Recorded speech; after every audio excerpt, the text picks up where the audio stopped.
শীতের সময় কে কী করে জানি না, আমি কিন্তু মোটামুটি একটু কাজে ফাঁকিই দেই। আর সেই ফাঁকিতে পড়েছি, ফাঁকি দিয়ে বুঝতে পারছি, হাড়ে হাড়ে টের পাচ্ছি কেমন লাগে।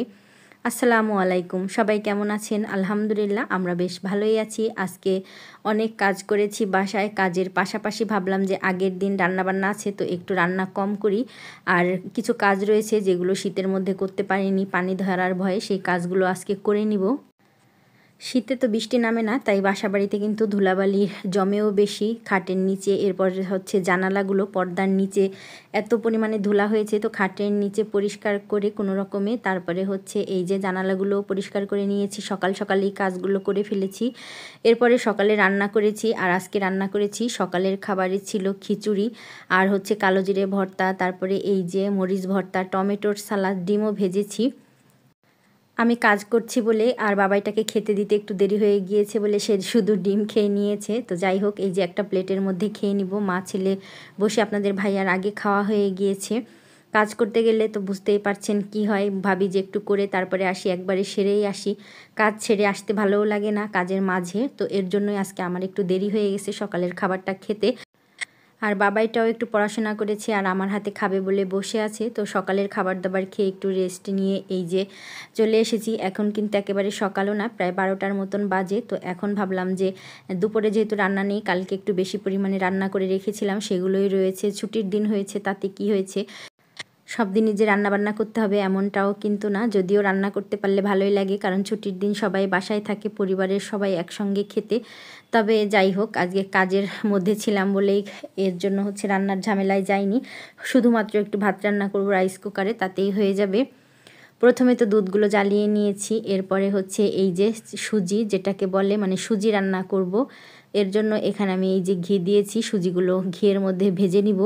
কতদিন পরে যে রান্না করছি ঠিক মনেও নাই, প্রায় বছরখানেক হবে, যার জন্য হয়তো ভুল ত্রুটি হয়ে যেতে পারে। আর নিজের রান্না নিজে যতই করি না কেন, এক একবার এক এক রকমের হয়। দেখবেন আপনাদের সঙ্গে হয় কি না জানি না, আমার সঙ্গে তো এই ব্যাপারটা খুবই হয়। এভাবে আমি সুজিগুলো ভেজে নিব। আর ঘিয়ের মধ্যে সুজি পাতা দিলে কিন্তু খুব সুন্দর একটা ফ্লেভার বের হয়।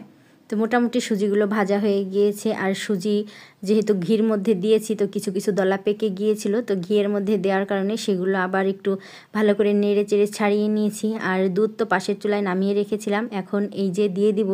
তবে অবশ্যই গরম দুধ হলে কিন্তু নাড়তে হবে বারবার, আর পরবর্তীতে সুজিগুলো দিতে হবে, না হলে দলা পেকে যাবে।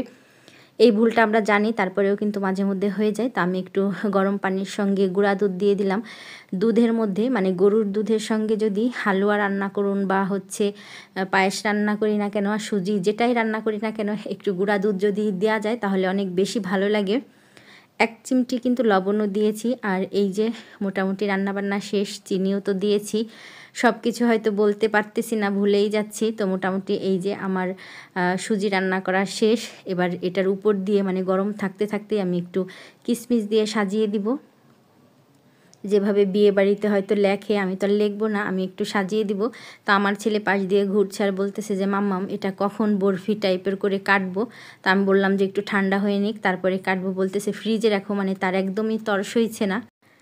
আপনাদের ভাইয়া দুধের খাবারে এলাচ, তারপরে হচ্ছে মানে গরম মশলার যে ফ্লেভারটা সেটা পছন্দ করে না, তেজপাতা দিতেও।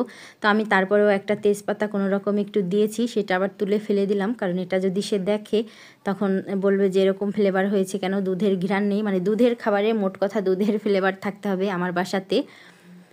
আর এই যে দেখুন, এখন পর্যন্তও কিন্তু ভালো করে ঠান্ডা হয়নি, মানে গরম রয়েছে। তারপরেও আমার ছেলে কাটার জন্য অস্থির হয়ে গিয়েছে। তো আমি একটা কেটে দেখলাম যে হচ্ছে না, বললাম যে বাবাই আরও কিছু সময় থাকবে, তারপরে হচ্ছে তোমার বরফি আকারে হয়ে যাবে।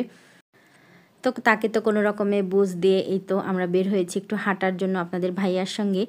এই যে ব্রিজে চলে এসেছি, আর এই ব্রিজটা তো মোটামুটি সবাই চেনেন। তো এই ব্রিজের নিচে অনেক ভালো চা বানায়, তো এই চাটাই খাওয়ানোর জন্য আপনাদের ভাইয়া আমাকে নিয়ে এসেছে। চা খেয়ে আমি জানি সারা রাত হয়তো আমাকে জেগেই থাকতে হবে, তারপরে ওই মজার চা আর সবার মুখের প্রশংসা শুনে আমিও আর থাকতে পারলাম না। তবে এই জায়গাটাতে কিন্তু মাঝে মধ্যেই আসি, আর আপনাদের ভাইয়া তো ছুটির দিন শুক্র শনি প্রতিদিন এখানে আসে হাঁটতে হাঁটতে। তো এখান থেকে বাসা কিন্তু অনেক বেশি যে দূরে তা না, খুবই কাছে, হেঁটেই আসা যায়। এরকম চা আমি আগে কখনো খাইনি। এই চায়ের মধ্যে ছিল দুধের সর, তারপরে হচ্ছে বাদাম, মানে বাদামের গুঁড়ি, অনেক বেশি মজার ছিল। আর চিনির পরিমাণটা আমার জন্য ঠিক ছিল, আমি যেহেতু খুব বেশি মিষ্টি খাই না। তবে যারা মিষ্টি বেশি খান তারা কিন্তু একটু নিয়ে নিতে পারবেন। আর এটা হচ্ছে একদম ব্রিজের নিচে, নড়াইলের যে সবথেকে বড় ব্রিজ, ওইখানে এসেছি। আর এখানে আরও বেশি লোক আসার কারণ হচ্ছে এখানেই নদীর পাড়ে বসে বসে চা খাওয়া যায় আর নদীর ভিউটা অনেক সুন্দর করে দেখা যায়।